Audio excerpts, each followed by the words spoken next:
Hi everyone, and welcome to StudioJake Media. I, of course, am your host, Jacob Airy.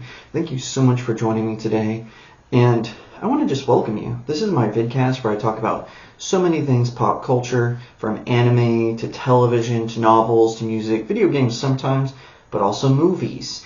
Now, I would appreciate it if you would like this video, share it out, and subscribe if you haven't already. I'm trying to get to 1,000 subscribers, so any and all subscriptions help me. So, now to the topic. This is actually kind of interesting because I want to show you this tweet, and I guess I am kind of picking on this person, specifically, but it shows a more general problem. So, as you all know, the Super Mario Brothers was released. It had a huge blowout box office. It unseated Frozen 2 as the top animated film earner, which CGI to me is a different kind of animation. I think they should be CGI and 2D should be looked at differently, but that's a whole other story I can get into later. Not better or worse, just different. That's all I'm saying.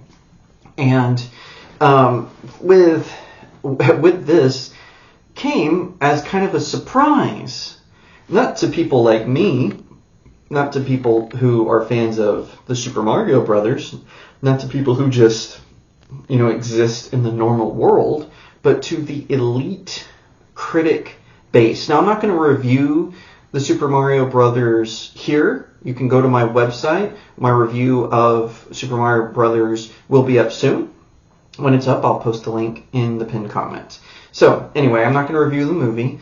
I will say that I enjoyed it a great deal. I'll go into more detail later. Now, but what was so amazing about this is the critics were incredibly harsh toward it. They kind of presented it, if you looked at it prior to its release, it was given sort of mediocre. So if you look at Rotten Tomatoes and you compare, what they do is if it's over 60%, it's considered fresh. I think that's correct. And if it's under 60, it's considered rotten. So last time I checked, it was at 54%. And one of the critics who epitomized their feelings toward it is a YouTuber. She hosts a channel called Beyond the Trailer, and that is Grace Randolph. Now, early days, Grace Randolph was fantastic. She was kind of one of us, a smaller creator who gained popularity all on her own. Good for her. She got bought out by by a big corporation and immediately sold out. And after that, it just all became about clicks and views and sponsorship deals. She started the preposterous rumors about Pedro Pascal, causing drama on season 2 of The Mandalorian. It started rumors that he had been fired. He was never actually on the set. He just came in to do the voice work. She started rumors that Disney was doing test screenings of Doctor Strange and the Multiverse of Madness. She used one obscure Twitter account, which was probably hers, to confirm this. She has said that DC Films has been in talks with several actors to portray Superman, that a casting call list has gone out. That's been thoroughly debunked by the co-chair of DC Films, James Gunn. Of course, he's not exactly a reliable source either, but you can go back and forth on this. And those are just some of her records. So everyone was kind of shocked when she gave a negative review. Now, she saw it at a critic screening, and she kind of gave an incredibly negative review of Super Mario Brothers. She went into details that it's clear that she had no idea what she was talking about. She knew nothing about Mario lore. Now, that's not to say, I've gone into film properties to review them and not been familiar with the source material. That's no shade about it. But what I try to do is I try to look at it from the perspective of, did this thing entertain me, right? Did it enthrall me? Did it pull me in? And she clearly did not come at it from that perspective. She came at it from, I am the sophisticated critic. And she wasn't the only one. If you read the Rotten Tomatoes reviews, you can just see that the critics were racing to shill for Disney films. You could see that they wanted this movie to fail. One of the reasons for it was Nintendo got actively involved in it. They changed a lot. Apparently Illumination had a totally different script that was all about, oh, girl boss and power, and let's throw in politically correct buzzwords. But Nintendo stepped in, the creator of Mario himself stepped in and said, Illumination, you're not going to do this. We're going to make this movie for the fans because they put butts in seats, just like with Sonic the Hedgehog and Sonic the Hedgehog 2.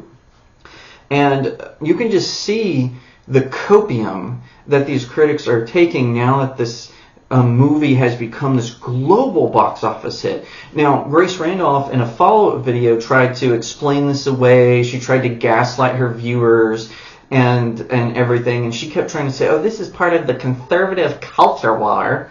It's like, if that was true, the film would have only have done well in the United States. It wasn't even big in the United States. It was big globally. It was a smash hit in Europe and Japan and South America. I have to admit, Europe surprised me a little bit, but it was just an explosion. And it just goes to show you, this is why I always say I'm a reviewer, not a critic. A critic is supposed to approach films critically, right? They're supposed to look at it from the historical perspective of all cinema. Now, there are a handful of critics I trust. Lauren Chen has a great YouTube channel called Mediaholic where she does this. Christian Toto, of course, does HollywoodandToto.com. He's fantastic. Lou Aguilar reviews movies on The American Spectator. Tyler Hamal. He also reviews movies on Geeks Under Grace and his own website, Cultural Review. Review is spelled R-E-V-U-E. All of those critics I trust. They, even when I disagree with them about a film, I know they're coming at it not from this politically correct lens like the critics on Rotten Tomatoes. But this is why I say I'm not a critic. I'm a reviewer. I want to go in and I'm going to say, hey, did this movie pull me in? Was it interesting to me? Was it entertaining? If it's a comedy, did it make me laugh? If it's a drama, did it get me engaged with the characters? If it's action, did I appreciate the spectacle? That's how I view films. I did a whole breakdown on my perspective on reviewing movies in the past.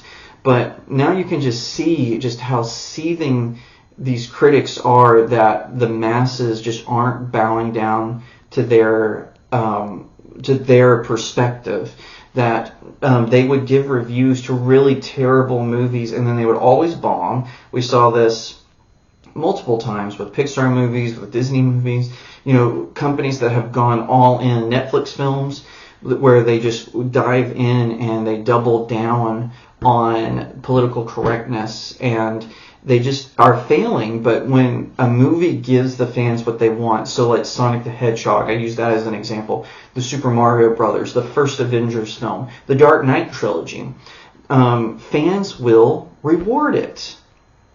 And by the way, and I've said this a million times, I've said it on my socials, I've said it on this platform before, you don't owe Hollywood, or much less the critics, anything. You do not owe them the benefit of the doubt. You do not owe them your time. You do not owe them anything. So when a critic tells you that a movie is bad, but you still want to go see it, go see that movie. And Super Mario Brothers, Top Gun Maverick, Spider-Man No Way Home, Sonic the Hedgehog, all proved that this is the case. They all proved that if you give the fans what they want, they will reward you. Fan service doesn't need to be the whole film. I know that's been a big critique of Mario. It was not all fan service.